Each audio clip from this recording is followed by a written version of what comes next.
Hi everyone, it's Kelly from Kellie's Bead Boutique. So I've taken my love of Czech glass and their beautiful colors and created a gorgeous little bracelet.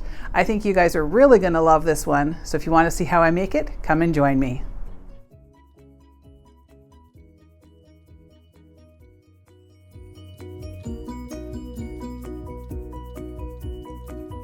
Okay, so let's get started. So today I'm going to be using some 20 gauge craft wire, and I just like to use something that's nice and soft.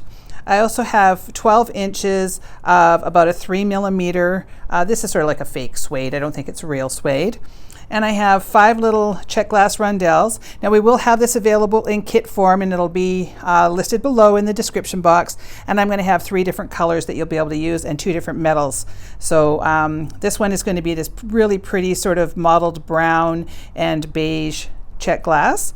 I also have a bunch of tiara cast findings here, and this is one of their beautiful toggles. I have a little charm, 2 little small rings, and these little crimp pins, and then I have an assortment of jump rings.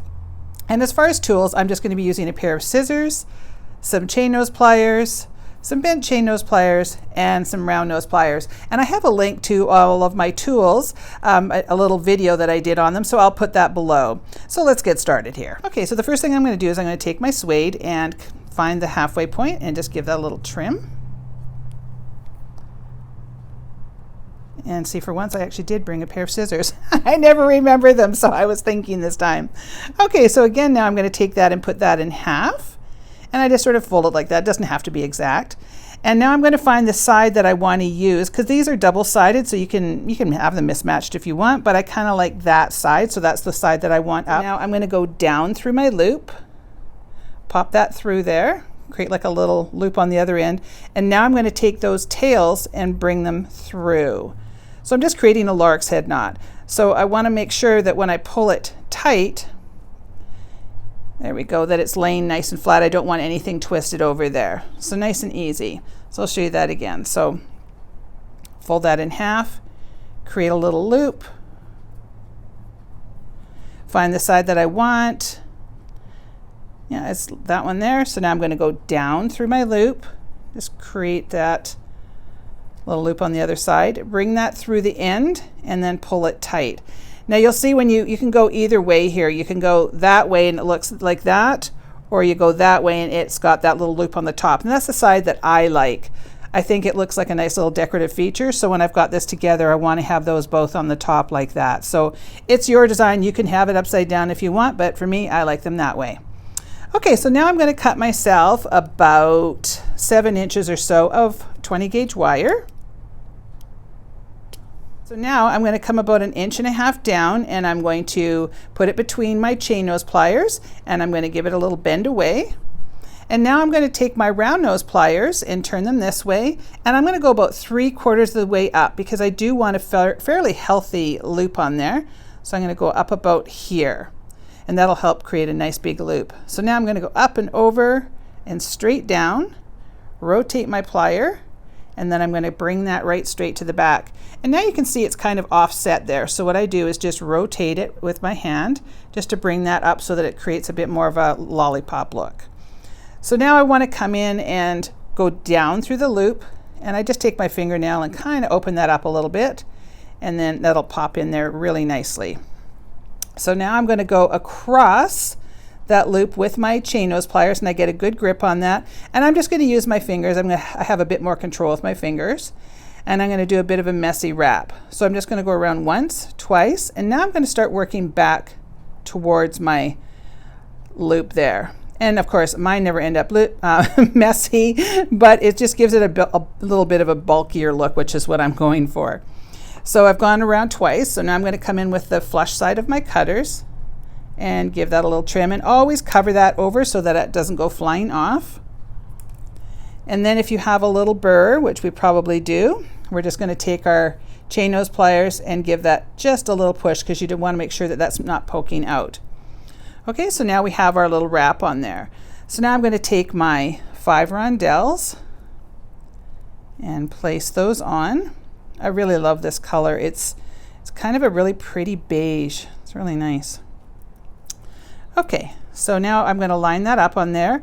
And now I want to have my second loop going the same way as my first one. So I want to make sure that when I do this step, I have my loop this way versus having it on the side like that. So have it this way. And I'm going to bend straight across those beads because I don't want to create a neck on here because I'm going to be doing that messier wrap sort of look. Okay, so now I'm going to go back to that same spot that I was up here quite a ways. And I go up and over and down, rotate my plier, bring that to the back, and then I'm going to readjust that a little bit. And now I'm going to take my next one here and I'm going to pop that through. And again, you probably have to just sort of separate that with your fingernail a bit, and then turn that over and then start to wrap. So I'm going to go around twice and then work my way back up towards that loop. And it just gives it a kind of a nice bulky look. And that's what we're kind of going for today. Give that a trim. And then come in and tuck in any burrs. And I usually just sort of feel them with my fingers. Now I just want to make sure that everything's going the right way and that it's all sort of sitting the way that I want it to. And if you have to, you can kind of adjust that a little bit. And there, that looks pretty good. So there's what we've got so far. So now you're going to have to figure out the length of what you want to create. So I've got the first one that I made here. This is it's a beautiful sort of raspberry color. Love it. So that one ended up a pretty good length. So what I've got here is from the end of this, I've got almost 2 inches of leather.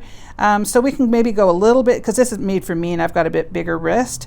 So I'm going to cut this at about, from the very end, about 1 3/4 on either side, and that will make about a 7-inch bracelet. So if you have a smaller wrist than that, you're going to want to adjust accordingly.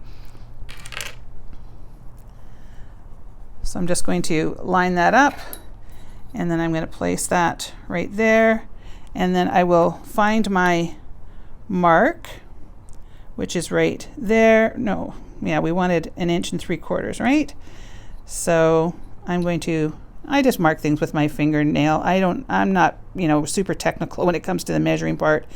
So go like that and give it a trim. And then I'm going to turn it over. Put that there.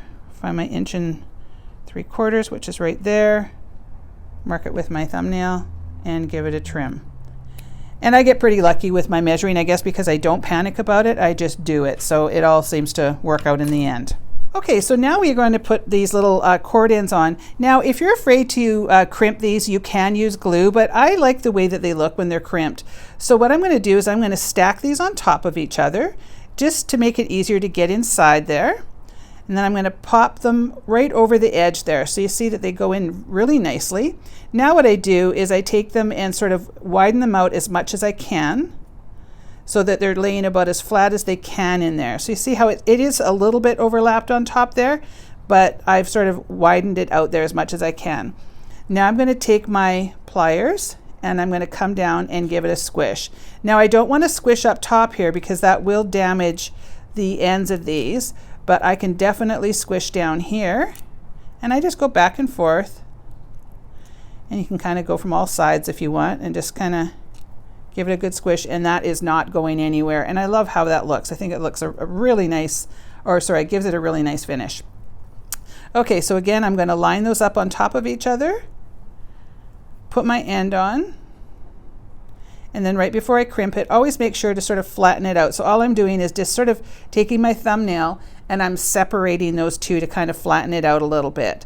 So, and you always want to make sure that the ends are nice and even before you go to this stage. So now I'm going to take my pliers and give it a good crimp, turn it over and crimp on both sides a couple times. Again, making sure you don't go towards the top. You can see how I'm missing that top part there.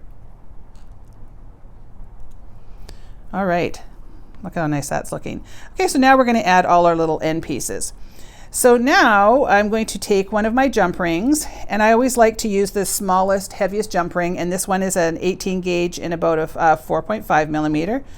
So I take my pliers on one side and my bent chain nose on the other and give them a good twist. These are heavy duty, so they're hard to open and close, so I always want to use 2 pairs of good pliers.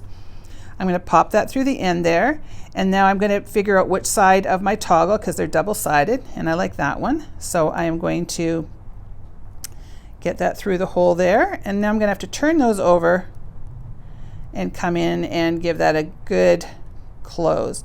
So you always want to make sure there's not a lot of room there, so I have to make sure I get in there.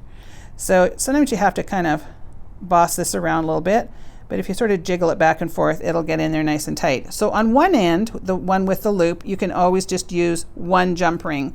But if you've watched my videos before, you will have noticed that I always use 3 jump rings when I'm finishing the other end.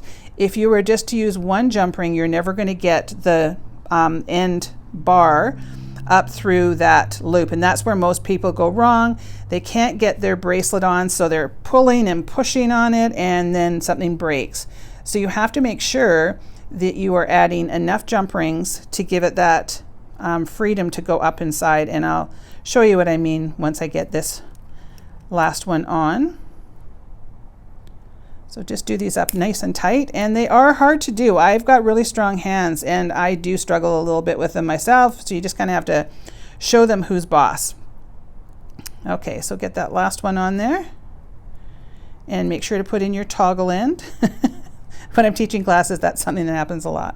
People put the last one on and forget to attach it to something. So I think I need to open that a bit more.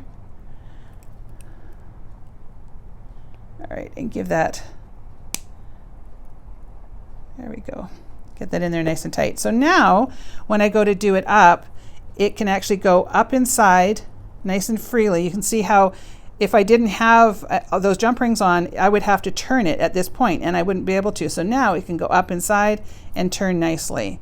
So if you're struggling with toggles, make sure that you are following that my little sort of trick there of putting 1 and 3, and you'll find that that really makes a difference, but it does add extra in between here, so you want to make sure you account for that when you're doing your measuring. So now I'm going to put on my little charm, and you will get all these pieces in your kits. You'll have the choice of which colors you want of the Czech glass, the metals, and of your leather. So that'll be linked in the description box below. So now I'm going to put my little charm on. Now the other thing that you want to make sure when you're putting your charms on is that you're going to put them on the end with the toggle round part, not this. I call this the working end.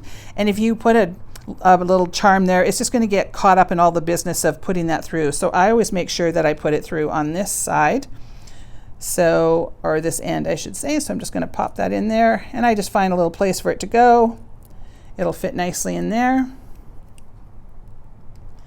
And then I'm going to do this up nice and tight.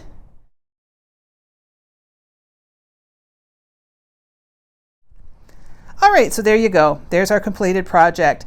If you enjoyed this video, please make sure to give me a thumbs up.